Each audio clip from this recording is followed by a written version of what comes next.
안녕하세요. 지 몸뚱아리 하나 간수 못하고 설치는 신우 때문에 남편 버린 30대 여성입니다. 남편과는 대학 다니던 시절부터 알고 지낸 사이예요. 처음에 남편과 알게 되었을 때 제 나이 22살, 남편 나이 26살로 제 눈엔 군대까지 다녀온 남편이 한참 어른같이 느껴졌지요. 그래서 좋은 오빠 동생으로 지내다가 한층 더 가까운 사이로 발전한 건 제가 대학을 졸업하고 직장 생활을 시작하면서였어요. 남편과는 비슷한 업계에서 일을 하게 되면서 만나는 일이 잦아졌어요. 저는 저대로 사회초년생의 고달픔을 남편에게 털어놓으며 위안을 찾았고 남편은 남편대로 저와 보내는 시간이 즐거웠다 하더라고요. 제가 직장 2년차가 되던 해 남편이 저에게 결혼을 전제로 만나보지 않겠냐 제안해왔고 저도 남편에게 호감을 느끼고 있던지라 그러자 했습니다. 알고 지낸 시간이 길었던 덕분인지 사귀는 동안 어느 다른 연인들과 달리 작은 말다툼 한 번 없었어요. 양가 어른들과 지인들의 축복 속에서 부부의 연을 맺게 되었으니 앞으로 저희 앞에는 꽃길만 있을 줄 알았네요. 결혼 당시 남편의 상황에 대해서 살짝 이야기를 해보자면 일단 아버님은 공장에서 일을 하시는데 잘은 모르지만 석재를 가공하신다 들었어요. 어머님은 동네에서 떡집을 하시다가 몇 년 전 문을 닫으시고 이후로는 동네 아주머니들한테 가끔 소일거리를 받아다 하고 계신다고요. 그리고 남편의 형제 관계로는 위로 2살 많은 장가간 아주버님과 아래로 2살 어린 신우가 있습니다. 아주버님과 형님은 작은 마트를 운영하면서 시댁 근처에 살고 있었고 신우는 대학을 졸업한 뒤 취업 준비를 하고 있었지요. 경제적으로 넉넉한 환경은 아니었지만 그래도 가족들 모두 자기 몫을 한다고 해야 하나 한마디로 평범했어요. 한편 저희 친정의 경우 아버지는 초등학교 교사로 어머니는 고등학교 교사로 근무하셨습니다. 그러다 제가 결혼하고 얼마 지나지 않아 두 분 다 은퇴를 하셨고 지금은 두 분이 여기저기 여행 다니며 즐겁게 살고 계세요. 그리고 말이 나와서 말이지만 제가 형제자매가 따로 없는 외동이기도 했고 부모님 두 분 다 계속해서 맞벌이를 하셨던 덕분에 제 어린 시절은 주변 또래에 비해 유복한 편이었습니다. 신혼집 같은 경우 돈이 없었던 건 아니었지만 남편이 계속해서 이직을 목표로 하고 있던 탓에 지역을 정하기가 어려웠어요. 그래서 일단은 남편과 저 두 사람 직장 가운데 쪽에 위치한 빌라에 전세로 들어갔지요. 기본적인 가정가구도 잘 갖춰져 있어서 크게 불편할 것도 없었고요. 남편이 7천, 제가 7천 해갔는데 결혼식 비용이다. 전세다 뭐다 다 빼고 나니 2천 좀 안 되게 남았습니다. 깔끔하게 반반 나눴고 각자 관리하게 되었지요. 처음 몇 달은 너무 재밌게 잘 지냈어요. 정말 깨소금 볶는 신혼생활이었습니다. 친정 부모님도 친정 떠나 남편하고 사니까 그리 좋으냐며 놀리셨을 정도였지요. 하지만 얼마 지나지 않아 시댁에 한바탕 난리가 나면서 한마디로 온 집안이 쑥대밭이 되었습니다. 남편에게 2살 어린 신우가 있다고 했잖아요. 그런데 저희가 결혼하고 얼마 지나지 않았을 때 지나가는 말처럼 자기도 서울에서 취업 준비를 하고 싶다고 하더라고요. 당시 아가씨는 어머님 아버님과 같이 고향집에서 살고 있었습니다. 사실 20대 중반이면 한참 꾸미기 좋아하고 놀고 싶은 나이였으니 지방보다는 서울에 있고 싶은 그 마음을 이해 못하는 건 아니었어요. 하지만 신우의 말이 마치 오빠네 집에 있고 싶다는 식으로 들려서 제가 쉽게 호응을 해줄 수가 없었습니다. 가뜩이나 집들이 때 어머님 아버님이 올라오셔서는 방에 하나가 남는다며 잘됐다고 가족들 누가 와도 쉴 수 있겠다 좋아하셨는데 그게 제 귀에는 꽤나 걱정스럽게 들렸거든요.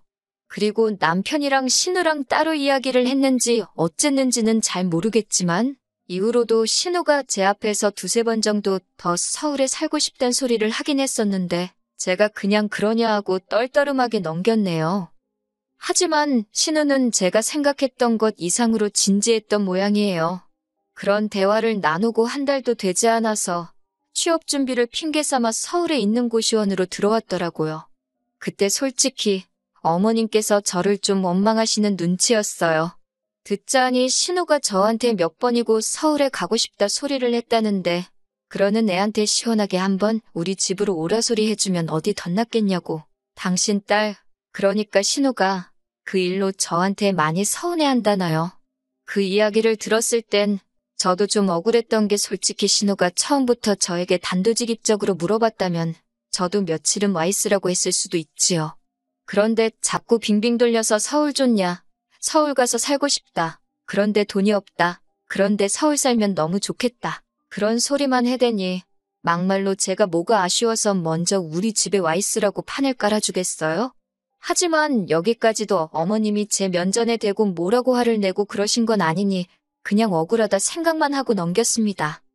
그런데 신우도 진짜 골 때리더라고요. 올라온 지 3개월 만에 사고를 쳐도 아주 큰 사고를 쳤거든요. 그건 바로 같은 고시원 위층에 사는 남자랑 연애를 했답니다. 연애만 했으면 다행이겠지만 그 와중에 애가 생겼다고 울면서 저희 남편과 아주버님께 어쩌냐고 전화를 했던 모양이에요. 두 남자가 그 자식 죽여버린다면 난리가 났는데 저나 형님 생각은 아니 애를 뭐 혼자 만드나요? 둘이 쿵짝이 맞으니 생긴 거 아니냐는 거였지요. 그런데 더 어이가 없는 건 남자 쪽에서 대번에 결혼 안 한다고 그랬답니다. 가서 지우던지 혼자 낳아 키우던지 마음대로 하라고 자기는 결혼 생각 없다고 아주 발뺌을 하더래요.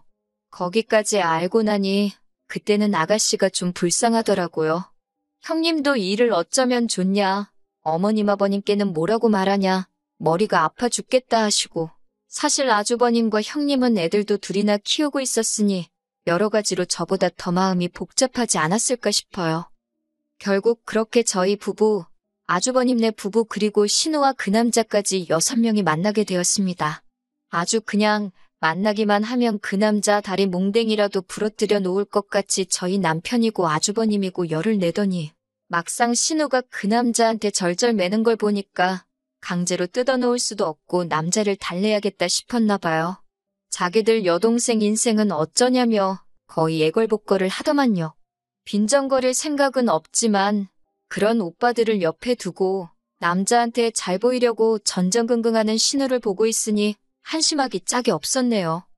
그리고 세상에 비밀은 없다는 말처럼 하루는 어머님이 연락도 없이 신우가 어떻게 지내는지 한번 보셔야겠다며 반찬을 싸들고 서울에 오셨어요.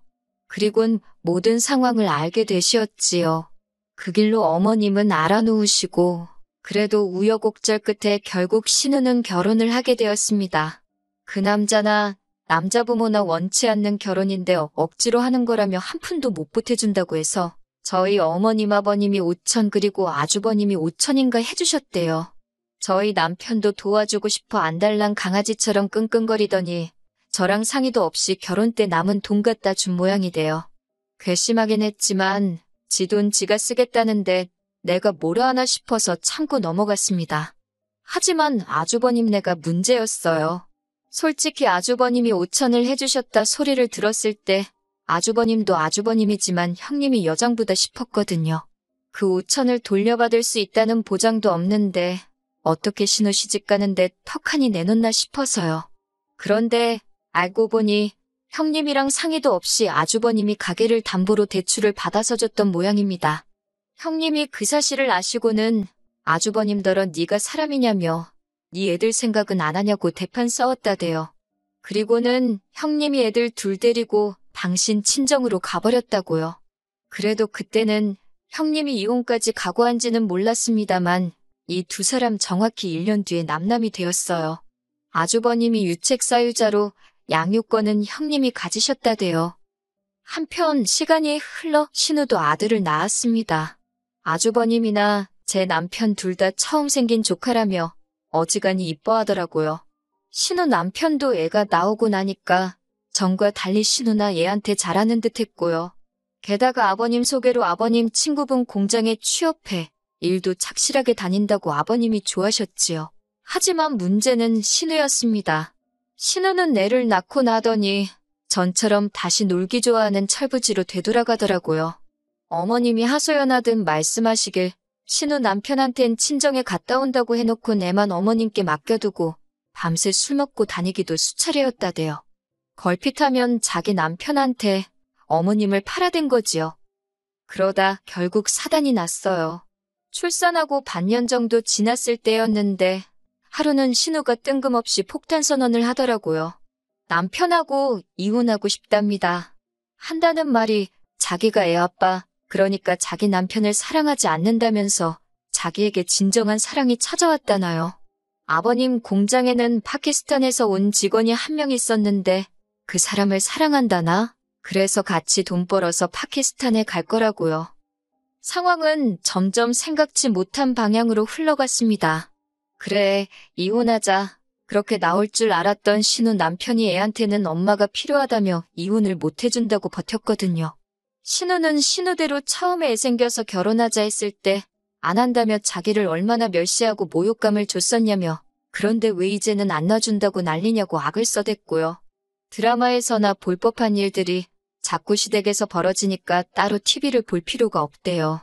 어머님은 또다시 머리 싸매고 누우시고 아버님은 아버님대로 공장 가서 그 직원 죽인다고 그러시는 통에 경찰서까지 다녀오시고 집안 꼴이 말도 아니었지요. 그나마 저희 부부는 서울에 있어서 전해 듣는 게 반이었지만 가까이 산다는 죄로 죄다 지켜봐야 했던 아주버님은 하루하루가 죽을 맛이었는지 오죽하면 헤어진 형님한테 전화를 해서 하소연을 했다고요. 하지만 신우의 일이 저한테까지 영향을 미칠 줄이야. 신우가 이혼 소송을 한다고 난리를 치던 무렵이었어요. 남편이 저에게 상의할 일이 있답니다. 상황 돌아가는 꼴을 봤을 때 신우에 관한 이야기라는 건 당연히 바로 눈치챘지요. 남편이 한다는 말이 저희 집 전세보증금을 빼서 신우를 주잡니다. 신우 이혼 소송을 한다고 난리인데 신우가 유책사유자다 보니 변호사를 선임하는 데 있어서 돈이 많이 들 것 같다고 오빠들더러 도와달라고 했대요. 그런데 아주버님은 이미 신우가 결혼할 때 5천을 해줘서 더 대출받을 곳도 없다며 이번엔 저희 남편더러 해주라 했다는 겁니다. 내가 당신도 그때 얼마 해주지 않았냐니까 그건 1,000만 원밖에 안 된다면서 그러더니 일단 저더러 그때 결혼 준비하고 저도 남은 돈이 좀 있지 않냐면서 그걸 내놓으래요. 예단이며 혼수며 그런 것도 거의 안 했었으니까 이렇게 지금이라도 해준다 생각하고 신우 주자고요. 제가 헛소리하고 앉아있다고 시집 오는 며느리가 신우한테 예단을 하냐고 어머님한테 하는 거지 그리고 당신은 우리 집에 뭐 해왔냐고 웃기는 소리 좀 하지 말라 했습니다. 그랬더니 남편이 그러면 알겠다고 일단 전세부터 빼잡니다. 제가 그럼 우린 어디 가서 살자는 거냐니까 일단 저희 부모님 댁에 들어가서 살면 안 되겠냐고 그래요. 경기도니까 버스 타고 지하철 타고 출퇴근도 할 수 있고 어이가 없어서 당신 동생이 사고를 쳤는데 왜 우리 부모님까지 피해를 봐야 되냐고 싫다 했습니다. 싫다고 할 게 너무 많아서 순서가 뒤죽박죽이긴 했는데 아무튼 집 전세 보증금 빼주기도 싫고 다 싫다고 했어요. 그러면서 남편더러 아무리 당신 동생이라지만 진짜 미친 엑스 아니냐고 결혼이고 이혼이고 장난이냐고 파키스탄 같은 소리 한다고 지금부터 단돈 1원이라도 신우한테 넘어갔다가는 너랑 나도 아주버님이랑 형님 꼴 난다 생각하라고 아주 악을 썼어요. 그런데도 제 아내 화는 가라앉지가 않았는데 한 이틀이나 지났나 어머님이 연락도 없이 올라오셨습니다. 다짜고짜 제 앞에서 눈물을 보이시는데 어머님 속도 속이 아니겠구나 싶어서 안아드렸어요. 하나밖에 없는 딸이 그 모양이니 얼마나 속이 상하시겠나 싶대요. 그런데 어머님이 제 손을 꼭 쥐시면서 그래도 동생인데 어쩌겠냐입니다.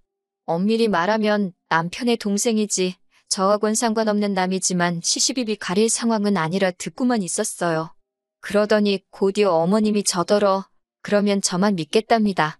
어려울수록 힘을 합하는 게 가족 아니겠냐고 이건 아닌데 싶어서 한마디 할까 하다가 남편하고 어머님하고 이야기할 게 아니다. 당사자하고 얘기를 해야겠다 싶어서 어머님 모셔다 드린다 하고 그대로 차 끌고 내려갔습니다.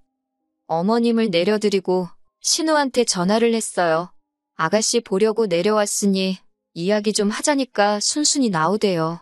카페에서 자리를 잡고 앞으로 어떻게 할 생각이냐 물으니 오빠, 그러니까 저희 남편이랑 저랑 이야기 다 된 거 아니냐입니다. 무슨 이야기냐고 하니까 이혼 소송하기로 했대요.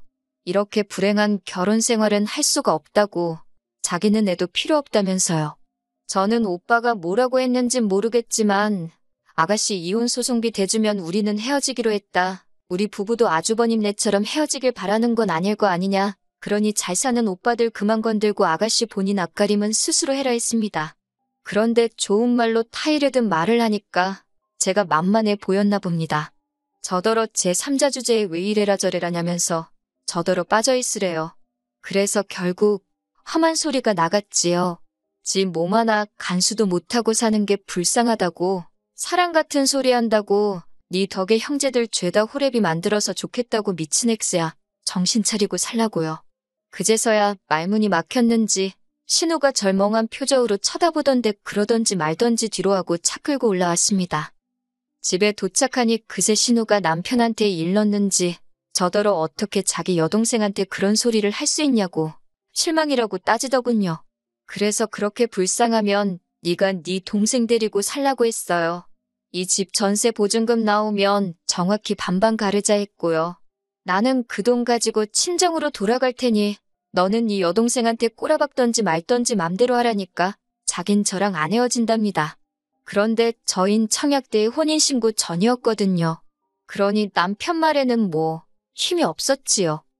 하루빨리 전세 계약한다는 사람이 나타나야 되는데 하며 지금은 친정에 와 있습니다. 전세 계약은 제 이름으로 해뒀던지라 별 걱정도 안 되네요. 신우 그 물건은 인생의 쓴맛을 한번 봐야 돼요, 진짜. 지 때문에 오빠 둘 다 이혼하고 이게 무슨 꼴이냐고요? 어머님 아버님은 형님 때도 그러시고 무슨 자신감이신지 며느리들한테 지금이라도 숙이고 들어오라는 건지 모르겠습니다. 딸 간수나 잘하셨으면 좋겠네요.